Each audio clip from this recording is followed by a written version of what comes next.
Shalom, shalom, shalom, bien-aimés du Seigneur. Nous rendons toute la gloire à notre Dieu qui est Père, Fils et Saint-Esprit.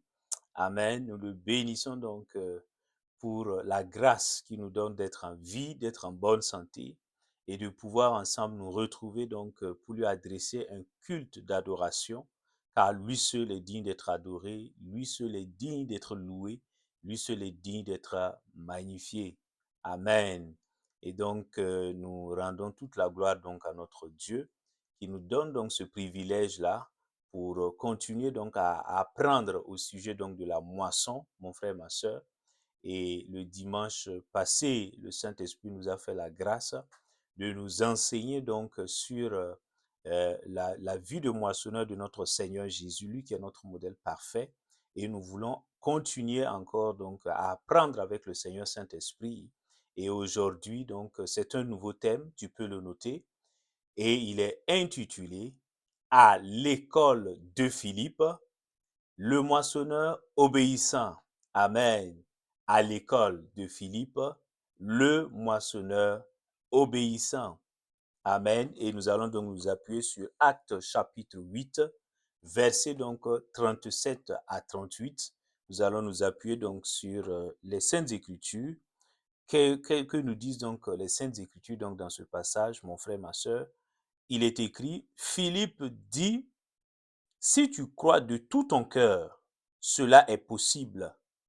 L'eunuque répondit, je crois que Jésus-Christ est le Fils de Dieu. Verset 38, il ordonna d'arrêter le char. Tous deux descendirent dans l'eau, Philippe ainsi que l'eunuque, et il le baptisa. Alléluia. Et donc, mon frère, ma sœur, et ce passage-là donc est tiré donc d'un contexte beaucoup plus large où il s'agissait donc de la rencontre entre l'évangéliste, le diacre d'abord ici, Philippe, et donc l'eunuque éthiopien, haut fonctionnaire donc d'Éthiopie qui était venu donc à Jérusalem.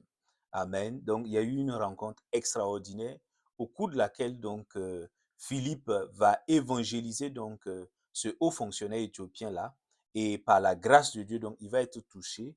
Il va donner sa vie au Seigneur. Alléluia. Il va même être baptisé. Alléluia.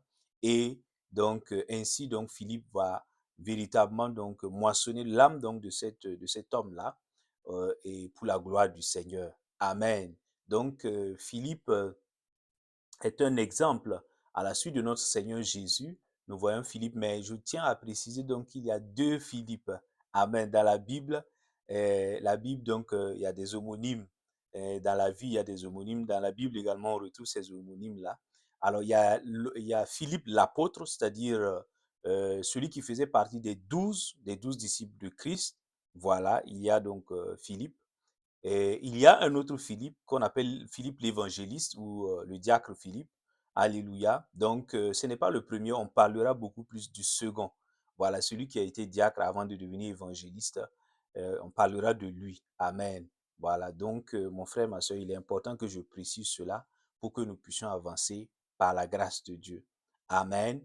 Et nous allons voir deux éléments principaux à la lumière des Saintes Écritures. Premièrement, nous allons voir qui est Philippe, justement, le diacre qui est devenu plus tard évangéliste. Nous verrons également donc à la lumière de la parole de Dieu les différentes leçons que nous pouvons tirer donc de la vie de moissonneur de Philippe afin nous-mêmes de l'appliquer dans nos propres vies aujourd'hui, afin donc de nous assurer que nous sommes donc des moissonneurs efficaces pour le Seigneur Jésus. Amen. Et donc, alors, donc la question qui vient tout de suite à l'esprit, c'est qui est donc ce Philippe-là, le diacre évangéliste? Amen. Alors, donc, la Bible, il n'y a pas beaucoup ou suffisamment d'informations sur la vie personnelle donc de Philippe.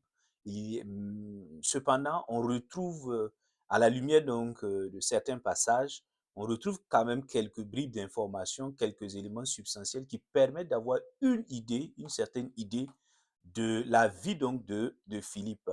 Et donc la Bible d'abord dit premièrement, et tu peux le noter, que Philippe était un laïc, Philippe, le diacre Philippe, il était un laïc et diacre, alléluia, diacre. et, et il était chargé donc parmi donc d'autres diacres de la gestion donc des biens, de la distribution des biens, de tout ce qui est vraiment gestion quotidienne donc des affaires donc que ce soit concernant avec les relations avec les veuves, les orphelins, tout ce qui est gestion quotidienne des hommes, donc avec la gestion aussi du matériel, etc. Donc, les diacres étaient donc ces responsables-là qui étaient chargés donc de la gestion. Donc, c'était des gestionnaires au quotidien, mon frère, ma soeur.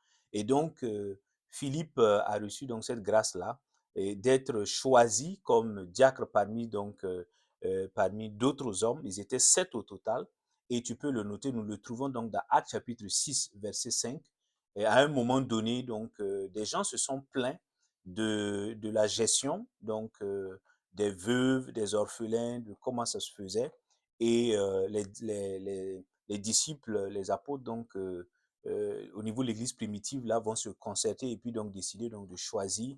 Ils vont donc proposer donc qu'il y ait une élection donc de diacres afin qu'ils puissent se consacrer, eux, à la prière et à la parole, au ministère de la parole. Donc, c'est ainsi que ils vont donc élire donc ces diacres-là et Philippe donc fera partie donc de ces diacres chargés donc de la distribution des biens, entre autres. Donc, voici la première information. La seconde information, quand nous lisons encore Actes chapitre 6, verset 35, c'est que Philippe avait certaines qualités parce que pour être diacre, et nous pouvons le lire, Actes chapitre 6, verset donc 3 à 5, là, la Bible dit que, il dit, ben, c'est pourquoi, frères, choisissez parmi vous 7 hommes de qui l'on rende un bon témoignage, remplis de l'esprit et de sagesse, et nous les chargerons de ce emploi. Donc, pour être diacre, donc l'une des les apôtres donc vont fixer, les disciples donc de Christ vont fixer donc des critères, des conditions à remplir. Donc, c'est pas n'importe qui pouvait être diacre. Et donc, avant donc de choisir ces diacres-là, ils ont donné donc ces différentes conditions. Et il y en avait entre autres 3. Nous verrons les autres éléments plus tard. Il dit premièrement, le passage nous dit que les diacres devaient être il devait avoir un bon témoignage, donc ça veut dire avoir le fruit de l'esprit. Il devait être rempli du Saint-Esprit, donc la plénitude de l'esprit, et il devait être rempli de sagesse. Donc voici les 3 principaux critères d'abord. Et donc, quand on regarde, plus tard dans le passage, tu lis que, on peut lire que Philippe fait partie de ces diacres. Donc ça veut dire qu'il remplissait, il satisfaisait donc ces conditions. Donc on peut déduire à la lumière de cela que Philippe était un homme donc qui avait un bon témoignage, c'est-à-dire qui était rempli du Saint-Esprit et qui était rempli donc du fruit du Saint-Esprit. Donc il avait un bon témoignage, tout le monde rendait de lui un bon témoignage. Il était rempli du Saint-Esprit et également il était rempli de sagesse. Amen. Oh, je prie que toi et moi, nous ayons de bons témoignages au nom de Jésus. Je prie dans le nom de Jésus qu'avant d'aller moissonner les âmes, nous serons remplis du Saint-Esprit, comme Philippe l'était. Je prie également que nous soyons remplis de la sagesse dont Philippe était rempli au nom de Jésus. Amen. La Bible donne également donc d'autres informations et concernant Philippe, mais de manière indirecte. Dans 1 Timothée chapitre 3, versets 8, 9 et 12, nous lisons, il s'agissait donc des conditions également donc de nomination ou de choix donc des, du diaconat, des charges donc, de la charge donc de diacre. Alors, qu'est-ce qu'il est dit? Il dit, ben, à Actes chapitre, pardon, 1 Timothée chapitre 3, verset 8 à 9 et même 12, nous lisons, il dit, les diacres pareillement doivent être respectables, éloignés de la duplicité, éloignés des excès de vin et des gains honteux, qu'ils conservent le mystère de la foi dans une conscience pure. Alléluia. Verset donc 12, il dit, les diacres doivent être maris d'une seule femme et bien diriger leurs enfants et leur propre maison. Alléluia. 1 Timothée chapitre 3, versets donc 8, 9 et 12. Donc tu vois là encore, on voit des critères. Ce n'est pas tout le monde qui peut recevoir la grâce de devenir diacre ou diaconesse donc à l'église. Tu comprends? L'église donc de notre Seigneur Jésus. Donc, il dit, mais ici, voici les d'autres conditions supplémentaires qui sont venues s'ajouter. Alléluia. Donc, et tu vois, donc, et quand on regarde justement, on peut déduire que ben, Philippe était également respectable, un homme respectable. Alléluia. Il était un homme éloigné de duplicité, c'est-à-dire c'était un homme, c'était pas un homme hypocrite. La duplicité, c'est l'hypocrisie, quelqu'un qui a une double nature. Voilà. Quelqu'un qui aujourd'hui est vrai, demain est faux. Non. Il- ça, c'est la duplicité. Mais Philippe était un homme vrai et sincère avec le Seigneur et avec les autres. La Bible dit encore que ben, il était donc éloigné des excès de vin. Donc, ça veut dire qu'il était dans la sobriété. Amen. Et il dit encore que ben, Philippe était éloigné des gains honteux. Ça veut dire que c'est quelqu'un qui n'était pas cupide. L'avidité n'était pas dans son cœur. Il n'avait pas idolâtré l'argent. Alléluia. Donc pourquoi je dis ça? Dans le texte, on ne cite pas Philippe directement, mais on parle des diacres. Or, Philippe était un diacre. Donc par conséquent, on peut déduire que donc Philippe respectait également ces conditions, sinon on ne l'aurait pas donc choisi comme diacre, etc. Alléluia. Donc il est extrêmement important que tu comprennes, mon frère, ma soeur. Il dit encore que pour être diacre, il faut être rempli de foi. Donc Philippe était un homme rempli de foi. Alléluia, qui connaissait le mystère de la foi. Et la Bible dit qu'il était également, il avait une conscience pure. Alléluia. Et donc, la corruption des choses donc, qui venaient de Satan, donc n'avait pas gagné son cœur. Alléluia. Et il précise au verset 12 là que les diacres doivent être mariés d'une seule femme. On ne parle pas directement de la femme de Philippe. Alléluia. Mais on peut déduire que s'il est devenu diacre, par la grâce de Dieu, c'est qu'il remplissait cette condition d'être mari d'une seule femme. Et l'autre condition, la dernière, c'est qu'il fallait être un père responsable, sachant donc diriger sa maison et ses enfants. Donc, tu vois, et également par la grâce de Dieu, Philippe, qui était diacre là, donc remplissait également cette condition en assumant donc la responsabilité de père, en ayant la grâce de pouvoir donc bien diriger sa maison et bien diriger ses enfants. Parce que et l'enjeu est là. Si nous ne savons pas diriger nos maisons, nos enfants, alléluia, et que cela donc donne un bon témoignage, comment pouvons-nous donc, alléluia, aller témoigner donc du Seigneur? Cela va être un contre-témoignage. Amen. Parce que les païens, les non-croyants voient ce qui se passe dans nos maisons, voient comment donc nous dirigeons nos maisons, nos enfants. Et si cela n'est pas un bon exemple, nous allons donc, en allant vers eux, nous ne pourrons pas moissonner leurs âmes. Donc tu comprends. Et Philippe avait eu la grâce là d'être ce père responsable et donc de pouvoir diriger sa maison avec sagesse. Donc je prie dans le nom de Jésus que nous puissions, toi et moi, satisfaire ces différentes conditions-là sans être diacre. Alléluia. Au-delà donc de la charge de diacre, que cela même soit notre partage au nom de Jésus. Ah, parce que lorsque nous sommes respectables, lorsque nous sommes sobres, lorsque nous sommes tempérants vis-à-vis de l'argent, alléluia, lorsque nous donnons à l'argent sa place réelle, amen, lorsque nous sommes remplis donc de foi, lorsque nous avons une conscience pure, ce sont des éléments qui participent donc au témoignage de la bonne nouvelle de notre Seigneur Jésus. Amen. Parce que le témoignage, la moisson ne consiste pas seulement à parler donc des choses concernant le Seigneur Jésus, mais beaucoup plus à vivre, alléluia, le message de l'évangile. Nous devons vivre le message. Amen. Avant d'être des messagers, nous devons vivre réellement le message. Amen. Comme la Bible dit, nous sommes des lettres. Les gens nous lisent. Alléluia. Donc, je prie qu'il en soit ainsi dans ta vie et dans ma vie, au nom de Christ Jésus. Que nous ne soyons pas dans la duplicité, dans le faux, dans le mensonge. Alléluia. Parce que ce sont des contre-témoignages. Alléluia. Au nom de Jésus-Christ de Nazareth. Quatrième information, quand nous prenons donc Actes chapitre 21, verset donc 9, la Bible dit que, Actes chapitre 21, donc verset donc 9, la Bible dit que Philippe, on nous donne donc, on nous dit une information personnelle concernant Philippe, et là on l'appelle l'évangéliste, Actes chapitre 21, verset 9, il dit, ben, Philippe avait 4 filles vierges qui prophétisaient. Waouh, tu entends quelle bonne nouvelle. Donc il avait 4 filles, Et non seulement c'était 4 filles vierges, mais ce qui est vraiment attirant, c'est que, et qu'il faut souligner, c'est que ces filles-là avaient reçu justement donc ce don, donc le don de prophétie. Donc, signe que elles étaient également remplies du Saint-Esprit. Alléluia. Donc, Philippe les avait éduquées dans les voies du Seigneur de sorte que, à ce qu'elles puissent chercher le Saint-Esprit, connaître le Saint-Esprit et être remplies du Saint-Esprit.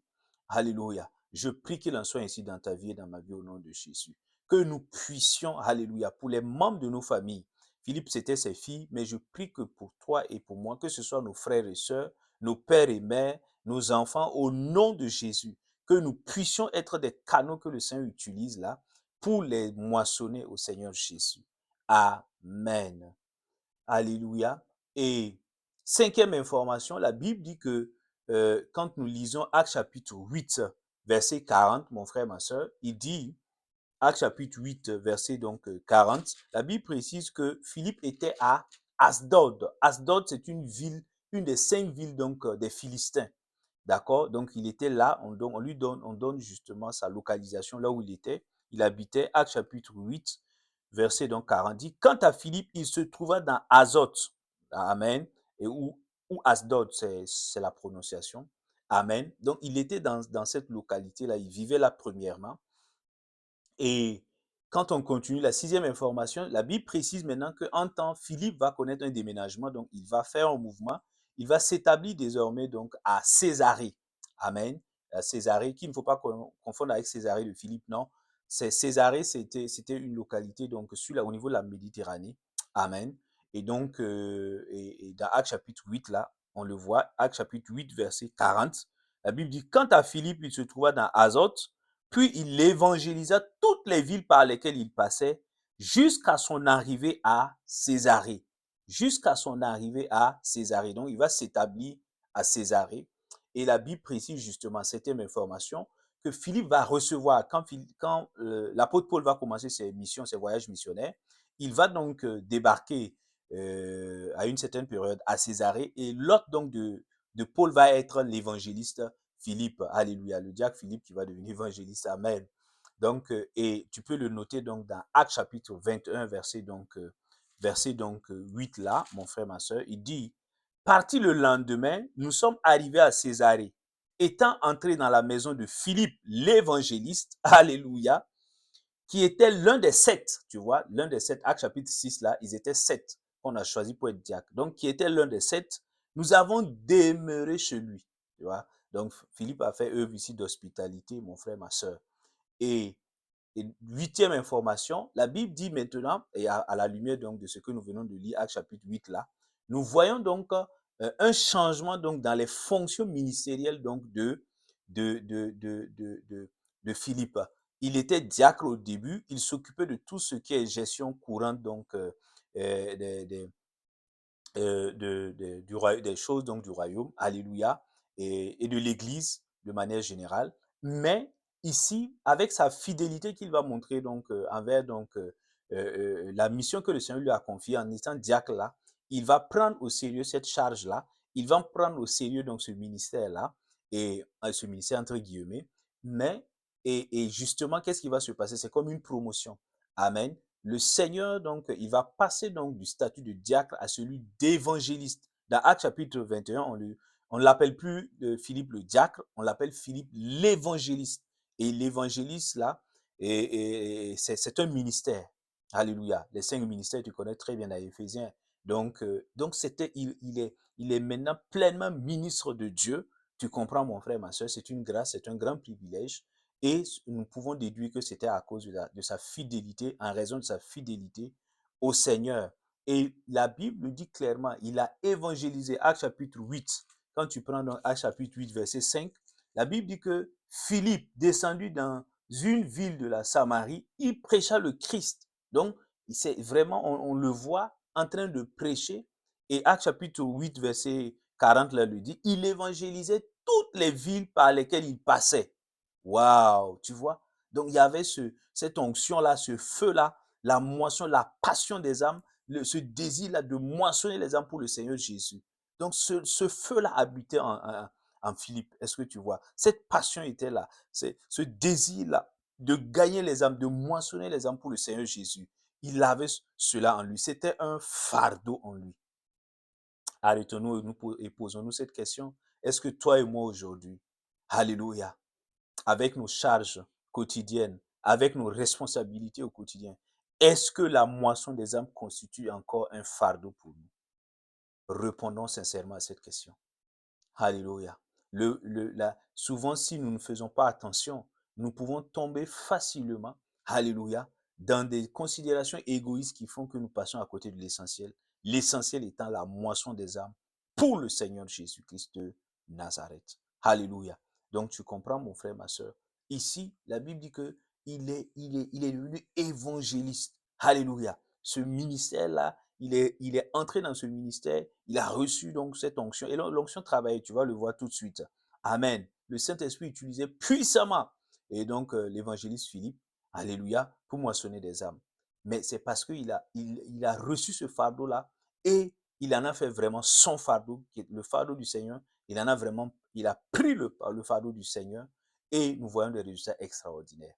Est-ce que toi et moi, nous prenons au sérieux la charge que Dieu nous donne par rapport donc à la moisson des âmes? Alléluia. Est-ce que nous ne devenons pas souvent égoïstes? Est-ce que nous ne devenons pas souvent égocentriques? Regardant simplement, considérant que nous sommes le nombril de la terre, considérant que nos propres besoins. Alléluia. Amen. Je prie dans le nom de Jésus que le Seigneur nous fasse grâce, que nous sortions de toute considération égoïste pour recevoir le fardeau. Le Seigneur dit, oh, portez mon fardeau est léger. Alléluia. Donc, parce que le Seigneur a déjà pris nos fardeaux, je prie que toi et moi, nous soyons également saisis donc de cette volonté-là, de ce désir-là, de porter donc le fardeau du Seigneur, qui est la moisson des âmes, au nom de Jésus. Amen. Et donc, mon frère, ma soeur, voici quelques informations. Et donc, tu peux noter donc en deuxième grand point là, la Bible donc, nous parle maintenant de la vie de moissonneur, alléluia, de l'évangéliste Philippe. Et quelles sont donc les leçons que nous pouvons donc tirer de sa vie, parce que si la Bible en parle, ce n'est pas un hasard, c'est pour que nous puissions nous en inspirer, pour également, alléluia, imiter donc le bon modèle donc qu'était fait donc Philippe l'évangéliste. Tu comprends, mon frère, ma soeur? Donc, quels sont les différents enseignements que nous pouvons tirer de la vie de moissonneur de l'évangéliste Philippe? Donc, tu peux le noter. Premièrement, quand nous regardons, quand nous analysons donc la vie donc de moissonneur de Philippe, cette vie-là nous enseigne que nous devons, toi et moi, chercher le Saint-Esprit jusqu'à être remplis de ses dons. Alléluia. Tu comprends? Et nous devons chercher, aspirer là. Et l'apôtre Paul le dit très bien dans 1 Corinthiens. Il dit, mais aspirer aux dons spirituels, les dons de l'esprit. Donc, nous devons chercher ardemment jusqu'à être remplis de ces dons. Alléluia. Actes chapitre 8, verset 5 à 7. Actes chapitre 8, verset 5 à 7.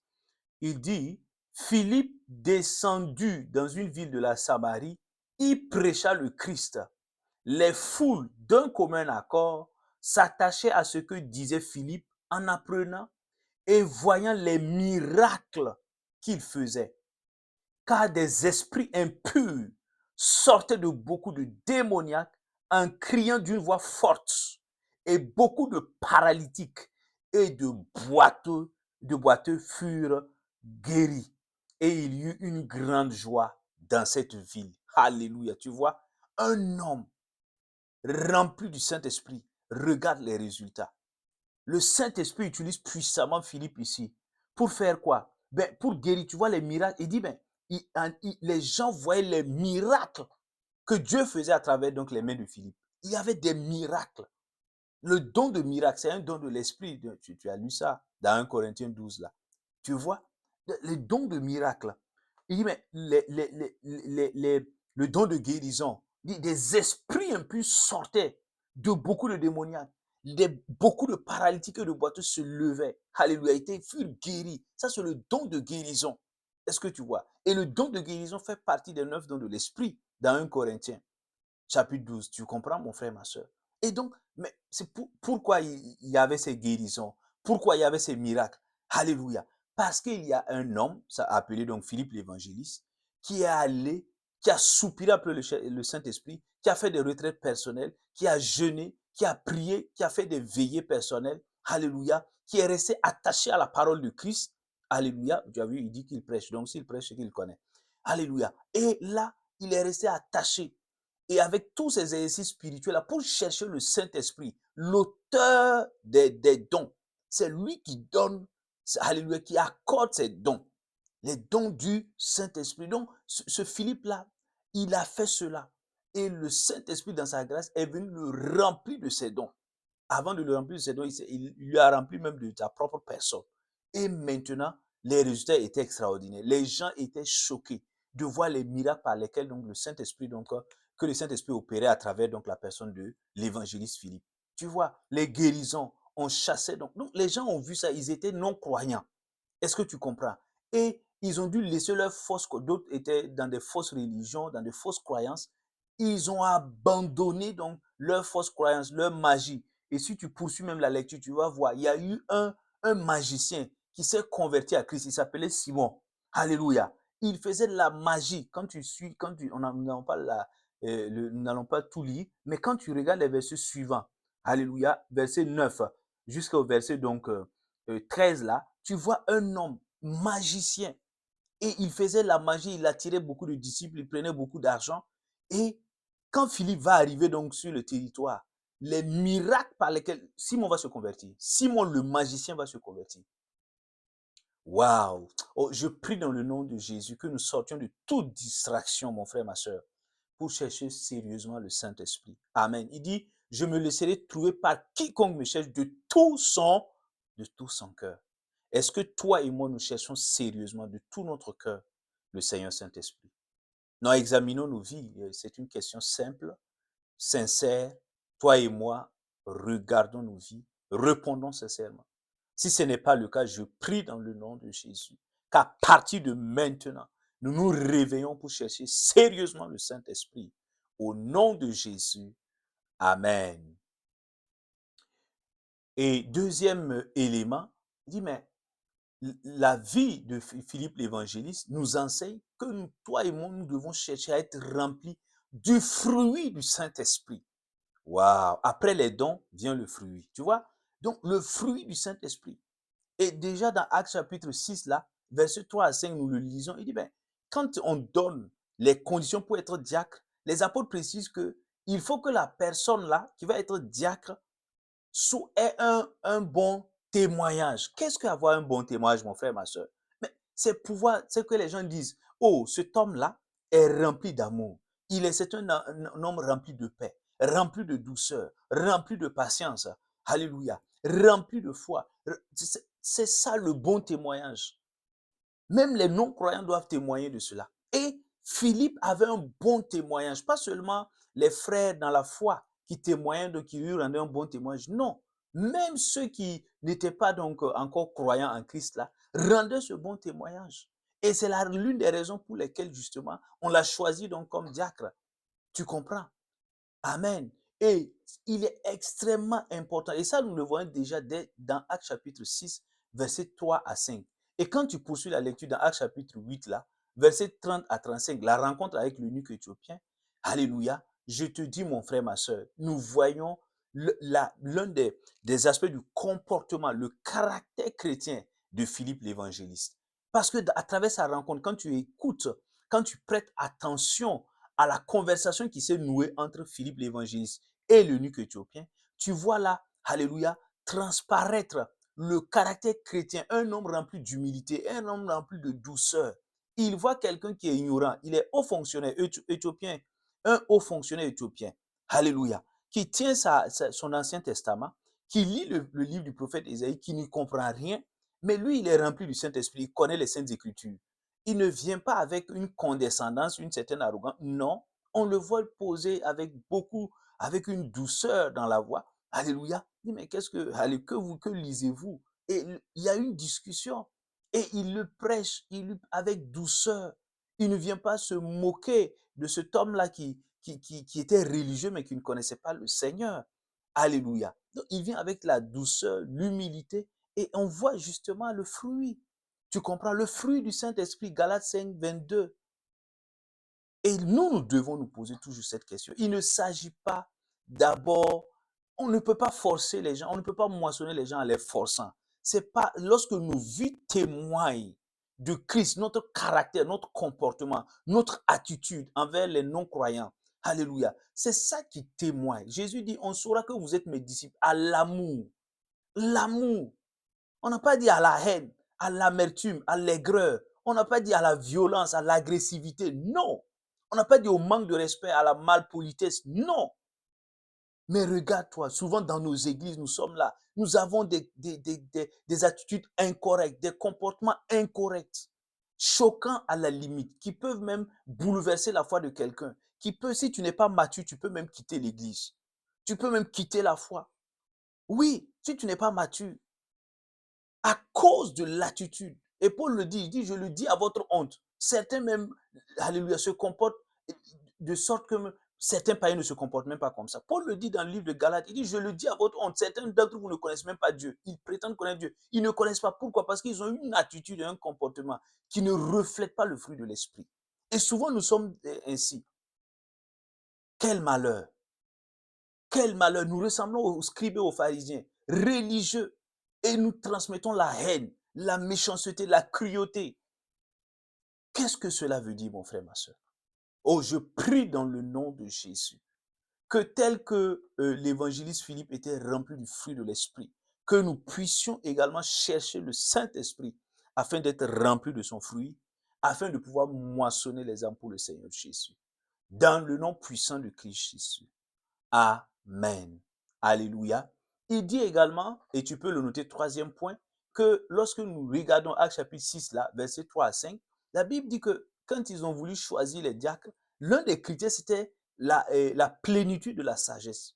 Il fallait être rempli de sagesse. Pas de la sagesse humaine, mon frère, ma soeur, parce que l'œuvre là est spirituelle, elle est divine. Donc, pour accomplir cette œuvre divine, il faut une sagesse divine. Alléluia. Pour accomplir cette œuvre spirituelle, il faut donc la sagesse d'en haut. Amen. Et Philippe, par la grâce de Dieu, parce qu'il a commencé à chercher le Saint-Esprit de tout son cœur, de toute son âme, le Saint-Esprit est venu lui remplir donc de la sagesse d'en haut. Et justement, il va commencer donc à moissonner les âmes avec cette sagesse-là. Amen. Il savait donc faire preuve de retenue. Alléluia. Il savait donc comment parler. Amen. Comment donc témoigner, comment prêcher, en fonction donc du public devant lequel il se trouvait là. Donc Philippe donc prêchait, donc témoin de Christ avec cette sagesse-là, et il moissonnait les âmes. Tu comprends, mon frère, ma soeur? Donc, s'il se trouvait devant des lettrés, il y avait donc un discours accompagné de l'onction du Saint-Esprit, donc qui lui permettait donc de toucher les cœurs. S'il se trouvait devant des gens moins lettrés, il y avait également une sagesse qui lui permettait de témoigner de Christ afin donc de gagner ces âmes-là. Je prie dans l'autorité du nom de Jésus que toi et moi, nous puissions chercher encore le Saint-Esprit afin qu'il nous remplisse de sa sagesse au nom de Christ Jésus. Amen. Et pour terminer, mon frère, ma soeur, la Bible nous donne une caractéristique, un autre élément, une leçon fondamentale que nous pouvons tirer donc de la vie de moissonneur de l'évangéliste Philippe. Quelle est cette leçon-là? C'est être obéissant. Alléluia. Être obéissant. À qui? Au Seigneur. Alléluia. Quand on regarde Actes chapitre, je te donne les références, Actes chapitre 8, verset 26, Actes chapitre 8, verset 29 à 30, tu peux le noter, Actes chapitre 8, verset 26, Actes chapitre 8, verset 29 à 30, nous le voyons clairement. Je te lis le passage. La Bible dit 26, Actes chapitre 8, verset 26, un ange du Seigneur adressa la parole à Philippe. Lève-toi et va du côté du midi, sur le chemin qui descend de Jérusalem à Gaza, celui qui est désert. Il se leva et partit. Point. Il se leva et partit. Tu vois, il faut souligner ça. Il se leva et l'ange ne lui a pas dit, il y a une mission pour toi, il y a ceci qui va arriver. Il n'est pas rentré dans les détails. Et ça, c'est un ange d'abord. Philippe, lorsque l'ange a parlé de la part du Seigneur, Philippe a obéi, ne sachant pas très bien les détails de la mission. Ça, c'est un. Deuxième exemple, Actes chapitre 8, verset 29 à 30, il dit, l'Esprit dit à Philippe, avance et rejoins ce char. Philippe a couru. Alléluia. Et entendit donc l'Éthiopien qui lisait le prophète Ésaïe. Tu vois, le Saint-Esprit est venu maintenant en personne. Il n'a pas envoyé un ange. Lui-même est venu et il a parlé à Philippe. Il dit, quand le char de l'Éthiopien passait, et Philippe voyait le char, mais il est resté là. Il n'est pas allé vers le char. Il ne sait pas c'est quoi. Quel est le but quel est le but de cette mission? Tout ce qu'il sait, le Saint-Esprit veut faire quelque chose. Donc, il va se laisser utiliser, il va se laisser conduire par le Saint-Esprit. Alléluia. Il va obéir. Donc, il reste là, il ne bouge pas. Et il entend maintenant la voix du Saint-Esprit qui lui dit, va, avance maintenant, rejoins, va voir maintenant l'eunuque éthiopien. Tu vois, le maître de la moisson, c'est le Saint-Esprit.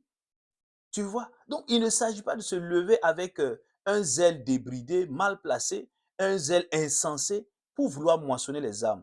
Non, si tu fais ça, tu vas essuyer un échec cuisant, mon frère, ma soeur. Le diable va te ridiculiser. Non, il s'agit d'être à l'écoute du Saint-Esprit. Quand le maître de la moisson parle, nous obéissons à ses instructions et nous moissonnons les âmes, nous avons la victoire. Tu comprends? Et la Bible dit qu'il a accouru. Quand l'Esprit lui a dit avance, il a avancé. Amen. Il a obéi. Mais souvent, mais il n'a pas posé de questions au Saint-Esprit pour dire Saint-Esprit, pourquoi tu me dis d'avancer? Ah, mais non, attends un peu. Non, il n'a pas discuté avec le Seigneur. Il a simplement obéi. Et souvent, nous regardons nos vies, comment nous nous comportons. Souvent, nous voulons discuter avec le Seigneur. Alléluia. Il y a des fois où nous discutons avec le Seigneur. Dans la partie donc où nous sommes dans l'intimité, dans le lieu secret, nous discutons, nous échangeons avec le Saint-Esprit. Mais lorsqu'il s'agit donc de moissonner les âmes, il est le maître de la moisson, il donne des instructions. On obéit à une instruction, on ne discute pas une instruction, mon frère, ma soeur. Et il a obéi. Il a obéi, il a avancé et il a commencé à témoigner de Christ. Et il a moissonné l'âme de l'eunuque éthiopien. Oh, je prie dans le nom de Jésus. Oh, je prie dans le nom de Jésus que tout esprit de rébellion, d'insoumission, alléluia, qui oppresse nos vies maintenant, que cet esprit-là nous libère au nom de Jésus. Je commande dans l'autorité du nom de Jésus qu'il y ait donc, que cet esprit-là libère nos vies au nom de Jésus, afin que nous puissions obéir à toute instruction, tout ordre, alléluia, donné par le maître de la moisson, le Seigneur Saint-Esprit, afin de moissonner les âmes pour le Seigneur Jésus-Christ. Je prie qu'il en soit ainsi dans ta vie et dans ma vie, au nom de Jésus. Je prie que de manière générale, toi et moi, nous marchons dans l'obéissance au Seigneur. Au nom de Jésus-Christ de Nazareth. Amen. Alléluia. Donc nous allons nous arrêter là, mon frère, ma soeur. Je prie, alléluia, et je bénis ta semaine au nom de Jésus-Christ de Nazareth. Je déclare que chaque jour de cette semaine est béni au nom de Jésus. La faveur de Dieu accompagne ta vie. Tu marches en moissonnant donc en témoignant de Jésus et en moissonnant les âmes. Et la grâce abondante, surabondante du Seigneur t'accompagne dans le nom de Christ Jésus. Amen. Nous nous retrouvons prochainement par la grâce du Saint-Esprit. Amen. Pour continuer donc à l'adorer, à écouter sa parole. D'ici là, que la faveur du Seigneur t'accompagne. Dans le nom de Jésus. Amen. Amen. Amen. Shalom, shalom, shalom.